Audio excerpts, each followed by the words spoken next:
In the early 1719, the movie takes place in the northern Great Plains. This is the time when most of the country had already been settled by Europeans. To build towns, they stole the resources, killed the local people, and cut down the woods. At the beginning, we meet Naru, a young Comanche girl, who likes to hunt. She has a well-trained dog named Coco, who seems to love her a lot. Naru is training with her axe one morning in the bush. When she sees a deer, she wants to catch it, but a thunderclap makes the deer run away. They didn't want to give up. Naru and her dog do everything they can to catch the deer, but they are still unable to do so. Coco Tail gets caught in a bear trap during the process, causing him a lot of pain. Luckily, Naru comes to his aid quickly, as soon as she gets Sari out of the trap. She also treats his tail with some herbal medicines. "Let me rub some berries on that piece of crap." The two were getting ready to go home when they heard a loud noise coming from the sky. Naru goes to find out what's going on right away. When she gets to a nearby cliff, she sees a big alien ship flying through the sky. In the next scene, someone must have breathed in some of those berries by chance. Naru meets her hunting brother Tob. Tob is very good at what he does. In fact, he is well thought of. When the group goes on a big hunt, he is the fiercest fighter of all. Tob is in charge of them. Naru tells him that earlier she saw a thunderbird in the sky. She also tells him that she is ready to go hunting with him. Tob does not think, though, that she is ready to say, "It could hurt you." After this, Naru goes back to her mother and helps her make some medicine. Her mother asks her why she wants to go hunting while she is sharpening her axe. Naru says that she is just as skilled as the others because she relies more on her brain than on her body. Even her mother, though, thinks she can't hunt. This shows that people don't think their women are as good at hunting as their men. A few seconds later, Tob shows up with a bird he caught for food, but Naru doesn't seem happy about it. On the other hand, an animal that looks like it could be dangerous jumps out of the ship. He is equipped with very modern tools like lasers, thermal vision, and the ability to turn invisible, to show us what he can do in a short way. The bad guy walks in and kills a big snake without any trouble while collecting leaves for drugs. Naru sees the guys heading into the bush so they can kill a lion. When she hears that one of their men called Pui has caught the lion, she decides to join them. As expected, the guys won't let her come with them, but when Tob says she can help treat the injured, they give in. Both agree. Soon, the search will start, and Naru will lead everyone with her supposedly smart brain. They get lost for hours before they find Pui, who is in terrible shape. Naru gives him medicine and plants right away, which saves his life. After the rescue mission goes well, everyone gets ready to leave, but Tay is determined to catch the wild lion. So he tells the other men to bring Phi back to where they are. So, he decides to go after the cat.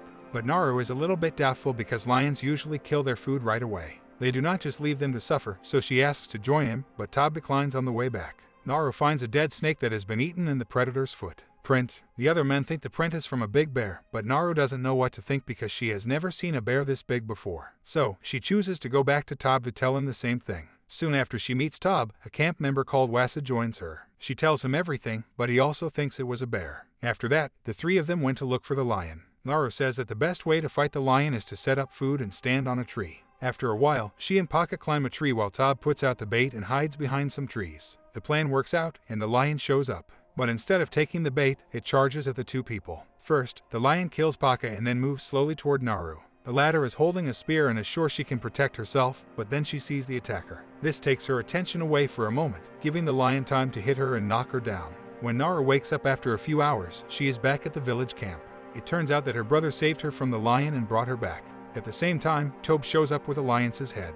Everyone in the village is proud of him, so the village leaders make him war chief. But Naru is still sure that the forest has more to offer and wants to go back. She tells Tob what happened, but the latter tells her she's not ready to hunt yet and sends her away. Since no one believes her, Naru decides to take things into her own hands. Early the next morning, she and her dog go to the forest to see what's going on. There, she ties wood skins together to make a rope, which she then ties to her axe and uses as a boomerang. With its help, she is able to catch a rabbit, which she then cooks in the woods and eats. At the same time, the attacker is watching a wolf that is about to attack a small animal. As soon as the wolf gets its food, the hunter strikes and kills it. On the other hand, Naru keeps moving around looking for information about the attacker. After a while, she gets to a place where she finds a bunch of dead buffalo whose skins have been ripped off. Naru is shocked and confused about who could have done this, because in their society, buffaloes are seen as signs of respect and kindness. Naru doesn't know what it is, but she finds a cigar. After she's done with her research, she keeps going until she falls into a swamp. It turns out to be mud, which makes things even worse. Naru is slowly going under, and it looks like she will die of suffocation.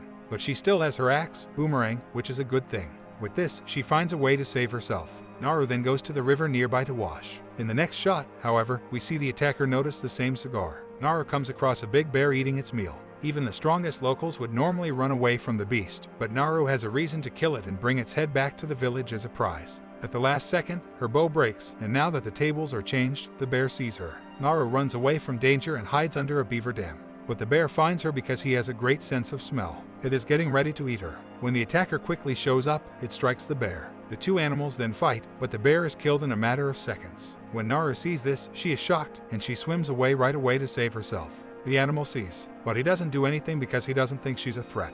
Even the aliens that can't be seen are sexist. After that, Naru gets to the shore, where some guys from her town come up to her. After she went missing, it turned out that Tab told his guys to look for her. Naru tries to tell them what she saw in a hurry, but no one believes her. They instead ask her to go back to the. When Naru says no, stay, catch her, and wear her out. At the same time, it looks like the attacker is using his modern technology to watch them from close by. He has put a mark on their guns. Soon after, the tribespeople hear the predators roaring and see some scared movement in the bushes. They get in place, and then one of them shoots an arrow into a bush. Then he slowly moves toward it to find out what it is, but all he finds is a rabbit. All the men find this funny, and they poke fun at Naru fear, but just 3 lasers are pointed at the man's body, and then metal arrows shoot out and kill him right away. Because of this, the other men start shooting their arrows in random places, and one of them hits the hunter and shows who he really is. The men strike him right away, but the dangerous stranger is so strong that he can only say, "Oh God, I need to calm down." But the dangerous stranger is so strong that he kills the guys one by one with ease. The kills are really good. The stupid rules on YouTube make it so you can't see them. As the fight goes on, Naru finds a way to get away and leave the area. Unluckily, the predator kills all of the guys and then starts to chase Naru. Tries to get away from him in the woods, but soon gets caught in a bear trap. The animal comes up to her as if to kill her. But when he sees that she is struggling and hurting, he stops. This shows Naru that the attacker doesn't attack food or people who aren't armed.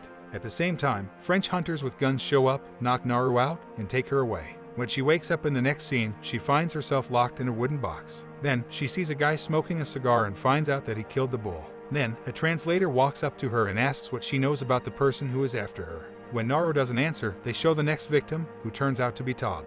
Naru is surprised to see him there, but she has no choice. Shortly after the brothers are taken into the forest and tied up as bait for the unseen alien to hunt, Tabby gets scared. Naru reassures him that the predator doesn't attack helpless beings. Unsurprisingly, things take place. Slowly, the animal came up behind the men and began killing them one by one. Even better, these kills are sweeter. Too bad you can't see them yet. While the killing is still going on, the brothers get away, and Tab goes to find himself a horse. Naru goes to the French hunter's camp where her dog, Sorry, is being held. When she gets there, she uses her amazing move to kill all the other hunters. But the interpreter comes up to her before she leaves with her dog. His leg is cut off, so he is begging for medicine. She offers to teach her how to use a gun in return. Naru agrees, and while she is learning how to use the gun, she gives him drugs that drops his body temperature. They hear the scary hunters, so Naru hides behind a tree while the speaker acts like he or she is dead. The fact that the translator's body temperature is so low makes it hard for the predator to find him. This makes Naru understand that he does have a weakness, but the attacker is smart enough to make up for this rare weakness. He steps on each dead body in turn. Most of them don't answer, but when it's the translator's turn, he screams in pain when he realizes that the human was just acting to be dead. In an instant, the hunter kills him. After this, he sees that he's wrong and points his laser at it. But just as he's about to shoot, Tab appears out of nowhere and bites the predator's head, knocking off his helmet. A laser in the helmet points at the tree and shoots it instead of Sorry. When Naru sees this, he knows that the metal line is following where the lasers are pointing instead of where the enemy is. Before the hunter can get his hat back, Tab attacks. Surprisingly, the tribesman fights him head-on and even hits him with some powerful shots. This bothers the hunter, so in the end, he turns himself invisible. A few seconds later, he sneaks up on Tab and kills him with a knife from behind. Mercilessly, Naru sees this happen right in front of her, but she can't be sad about it. She runs away right away with her dog. The next morning, she looks across the river and sees one of the remaining French hunts. She cuts off his leg so he can't run away, and using him as bait, she then takes the medicine, which drops her body temperature and makes it hard for the attacker to see her. After a while, the hunter shows up as planned and tries to find the person who set up the bait, but he can't find Naru. She suddenly shoots him in the head from behind, takes his helmet, and runs away. After that, she adjusts the helmet so that the laser can be pointed at the attacker. As soon as he gets there, Naru jumps on him. She cuts off his hand with the tool he gave her. Next, she ties the attacker up with a rope and pulls him to the swamp with the help of Coco. As planned, he shoots the metal bullets at Naru, but he doesn't realize that the laser is pointed at him when he does so. In the last scene, arrows end up going through his own head and killing him. Naru goes back to her town with the head of the animal, bringing pride to everyone. Then, she is named the new war chief, which is something she has always wanted.